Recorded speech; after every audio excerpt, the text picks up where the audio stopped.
Welcome back, everyone, to the best comics you probably haven't heard of, part 354. Let's dive into the occult with Houses of the Unholy by Ed Brubaker and Sean Phillips. Houses of the Unholy stars Natalie, a private investigator who is most infamously known as one of the Satanic Six, in which 6 kids were coerced and manipulated to falsely accuse counselors of subjecting them to torture by demons during the peak of the Satanic Panic in the 80s.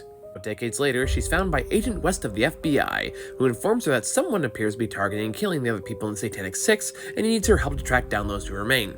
So the two will work together to track down the others before it's too late, and figure out who or what is behind these attacks. Houses of the Unholy is a very interesting examination of the power of suggestion, and how the same suggestions planted into our head over and over can lead to believing some truly outlandish things, and implant false memories that confirm them.